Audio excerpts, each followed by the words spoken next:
এখন তাদেরকে তো কোনোভাবেই বোঝানো যাচ্ছে না, তারা নামবে।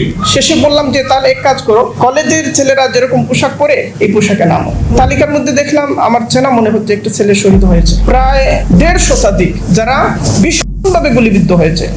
দেখেন, আন্দোলনটা হলো কোটা ইস্যু, কমি মাদ্রাসার ছেলেদের সাথে কোটার কোনো সম্পর্কই নেই। তাহলে তারা কেন জীবন দিতে এগিয়ে আসলো?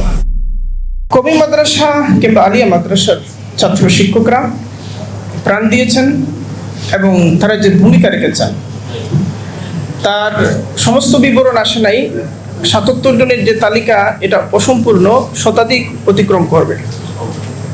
আপনারা খেয়াল করবেন, 17 জুলাই আমি একটা কলাম লিখেছিলাম, 18 জুলাই সেটা প্রকাশিত হয়েছিল।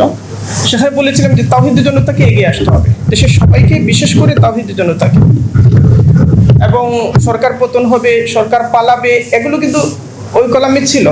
যে সেনাবাহিনী সরকারকে রক্ষা করবে না, এই যে পুলিশের গুলি, এই গুলি দিয়ে বিপ্লবকে বন্ধ করা যাবে না এবং এক দফায় যেতে হবে, এগুলো আমরা বলেছি। তো আরজাবাদ মাদ্রাসার 2টা ছেলে তারা যোগাযোগ করলো, হুজুর আমরা কি করব, আমরা নামতে চাই। তো তখন আমাদের একটা দ্বিধা ছিল, মাদ্রাসার ছেলেরা যদি মাদ্রাসার পোশাক নিয়ে নামে, আন্দোলনকে ভিন্ন একটা চেহারা দেবার চেষ্টা হতে পারে। এখন তাদেরকে তো কোনোভাবেই বোঝানো যাচ্ছে না, না তারা নামবে। শেষে বললাম যে তাহলে এক কাজ করো, মানে কলেজের ছেলেরা যেরকম পোশাক পরে এই পোশাকে নামো। বারিদারার ছেলেরা অনেকেই যোগাযোগ করেছে এবং তালিকার মধ্যে দেখলাম আমার চেনা মনে হচ্ছে একটা ছেলে শহীদ হয়েছে,